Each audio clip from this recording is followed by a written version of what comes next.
Welcome friends to another Dune video. Today we will look at the life of Gurney Halleck, how he lost his family and holds a vendetta against the Harkonnens, which drove him to seek out the Atreides. Spoilers for the Dune Prelude Trilogy throughout. Let's get straight into it. Gurney lived on Gidi Prime. He sang a song to entertain and rebel in his own small way against the Harkonnens. He had made up a work song and tried to get the others to join in. The work group were too tired to join in, and after an 11-hour workday, who can blame them?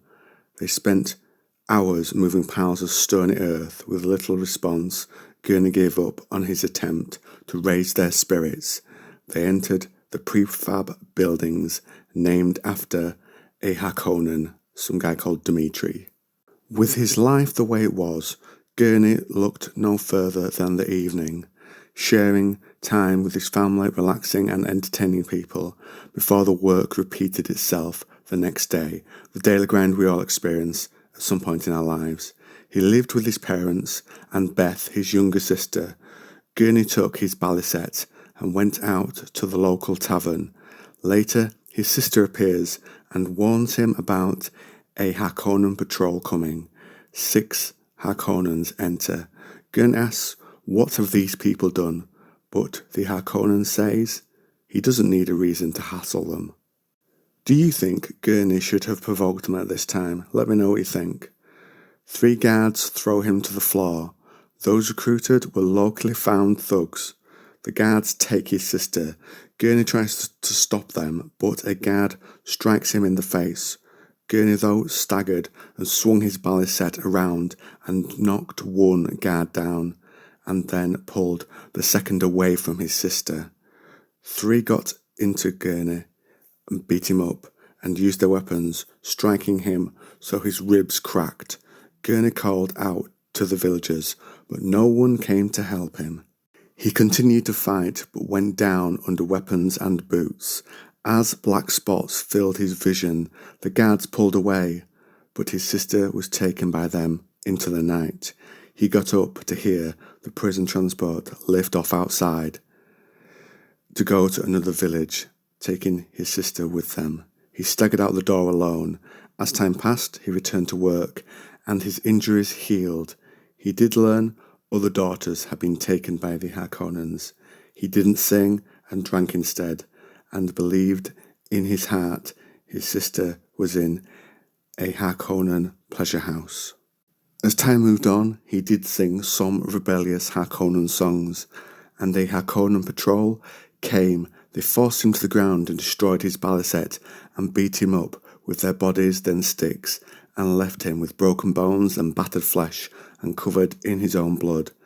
And he's warned to not whisper a word against the Baron again. He instead vows revenge. His family scraped together just enough for him to recover. His face now holds a very rough profile. At such a low ebb in his life, I admire Duncan's resilience here. How would you felt at that sort of point? Let me know what you think. He also restored his balisette so it would play, but not as well as it once had. One day he wakes and finds a note. It was from his sister, and confirmed she was alive. He climbed out of a window and saw in the distance the person who had left the note. Gurney caught up with the man. His sister had paid this man a census taker what she had scraped together to leave the message, and the man confirmed Gurney's fears. His sister was in a pleasure house. After a threat, the man says where his sister is. He at long last knows. Gurney, with crude maps, plans a route to find her, and then one day he simply left, travelling at night and avoiding patrols, and when he could get on unnamed transports he did. He reached Mount Ebony and the Harkonnen military compound there, and he found his sister's place. She was tied up in a chamber with 2 Harkonnen soldiers visiting her. The soldiers pummeled him.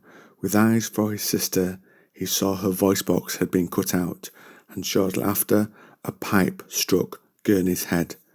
2 years passed for him inside a Harkonnen slave pit, but it did not break him. He was regularly beaten by the guards there, as he had a reputation for being difficult.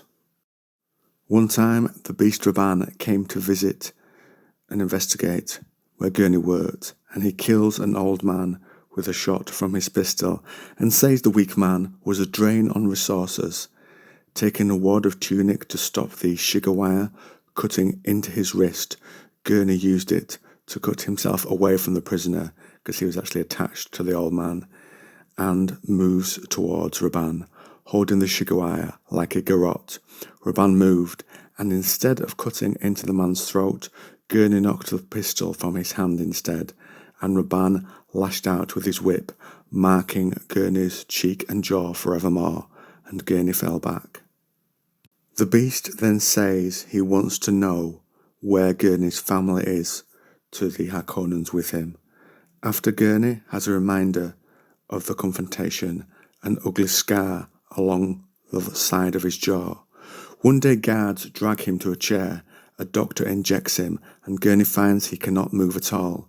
Unable to move, he sees Rabban, and he says to Gurney that they are going to remind him of his place, and he says Gurney's parents are dead, but they have brought someone, his sister. Rabban says how many Harkonnens have visited her. And then Rabban strangles Beth to death, and Gurney is left to stare at the aftermath, and the paralysis still in his body does not stop the tears falling from his eyes. Afterwards, Gurney breaks equipment he is working on, and the guards come, and he fights back and enrages them, so the injuries they give him get him into an infirmary. When he wakes, Gurney, to his relief, finds he can still move and wasn't hurt very badly by them.